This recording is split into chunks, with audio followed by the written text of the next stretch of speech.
Hello everyone, welcome back to the channel. My name is Tech, and today we're going to go ahead and retest the Q6600 as well as the X5450. One's a Xeons, one's a Q CPU. Now, in the last video, I showcased that the Q6600 could not play Fortnite. Basically, only because it was absolutely bottlenecking the shit out of the HD 5850. Now, the 5850 on paper should be able to easily play Fortnite, probably even crank up the settings to medium, and you should be getting around, dare say, 40 to 50 at 1080p medium settings. Now, the Q6600, as we saw, clearly bottlenecked at 100% everything, and the GPU was only working about 60 to 80%. So we weren't getting the full FPS, and also getting a lot of dropped frames and a lot of other unfortunate things. Now today we're going to be rerunning those tests, but we're going to be including a GTX 560 from MSI, and both of them have 1 GB of VRAM.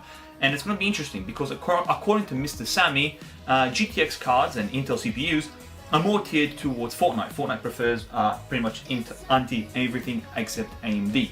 So of course we easily have the Intel favorism, but the HD card was giving us some really bad performance. Now, today we're going to go ahead and test that. We're going to be running on the latest drivers for AMD, latest drivers for Nvidia, which today is the 6th of the 2nd of 2020, so the latest drivers back then. We're going to have MSI Afterburner running in the background with RiverTune on top, and then we'll be showing us the usage of the CPUs and whatnot. So we're going to be running the HD 5850 with the Q6600, same with this 560. Then we're going to switch over to then we're going to switch over to the X5450 on both cards and compare the results. Now, the Q6600 will be overclocked to 3.2 GHz, just to give it that extra leverage boost. I believe that 3.2 is an overclock that most people can get to. Most OEM systems, if you do the tape mod to it, can actually hit 3 GHz without any issues on stock voltages, which is excellent. And the X5450, I'm just going to overclock that to 3.5 because that's what I would be running it if I had it in any single build ever.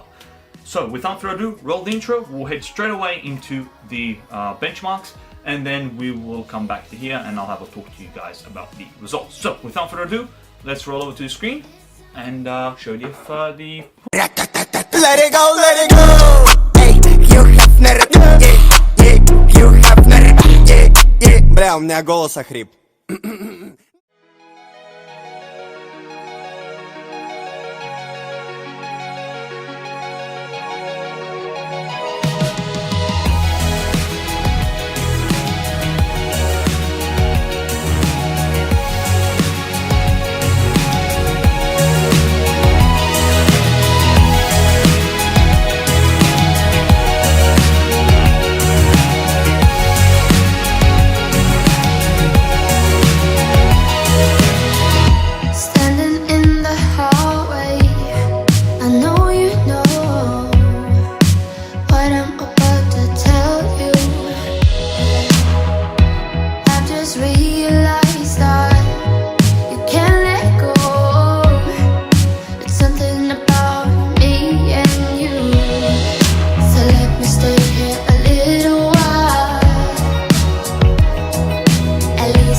Okay, so we have a lot to talk about because these results are really interesting and they still do back me up, even though Mr. Sammy said the opposite. Now, I'm going to say straight away, the GTX card, even though on paper it's actually weaker than the HD 5850, just outperformed the shit out of the 5850.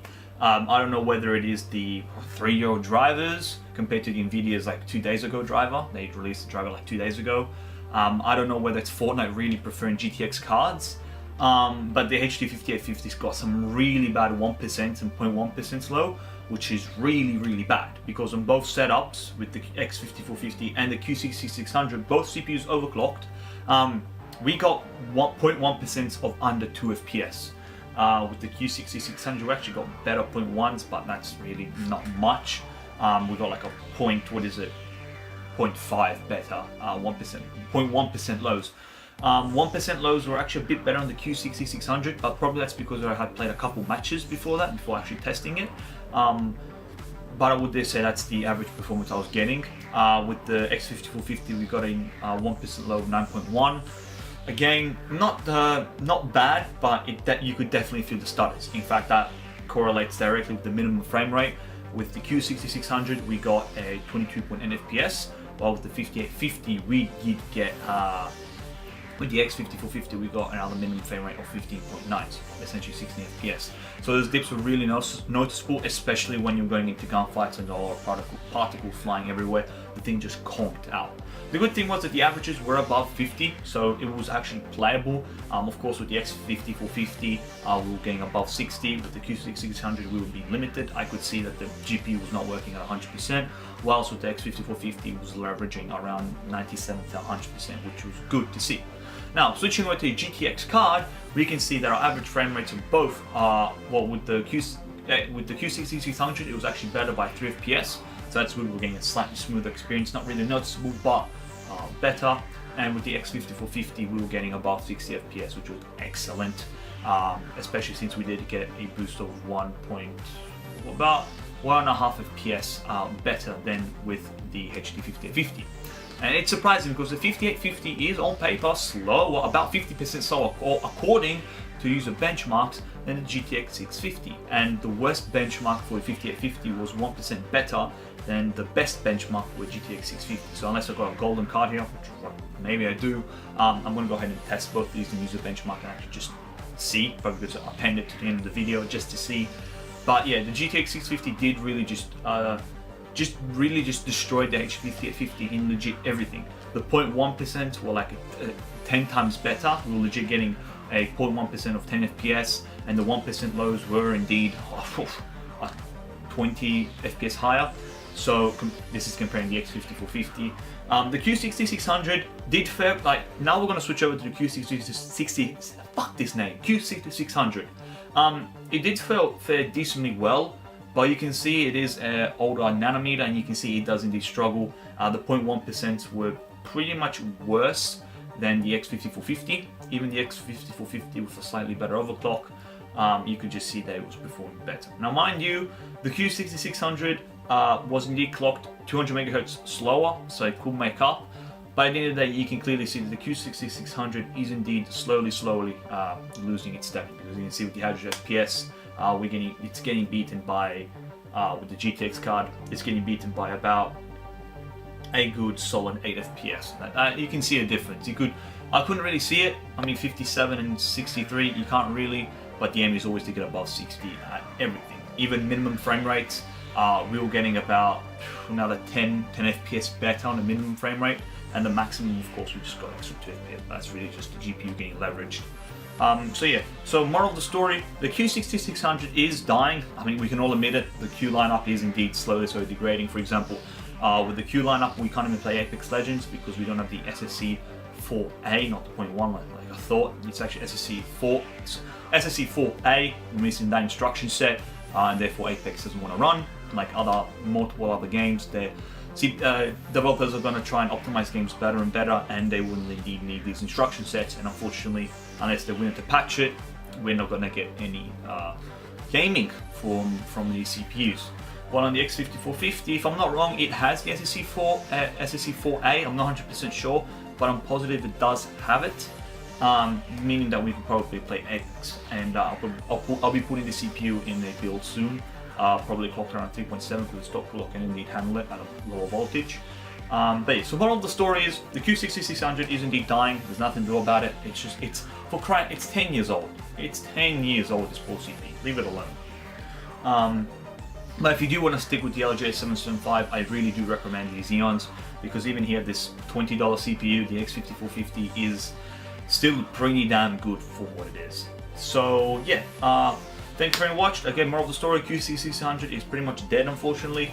But we also did see that the AMD cards, especially the HD cards in general, are pretty much dead thanks to the drivers, I believe.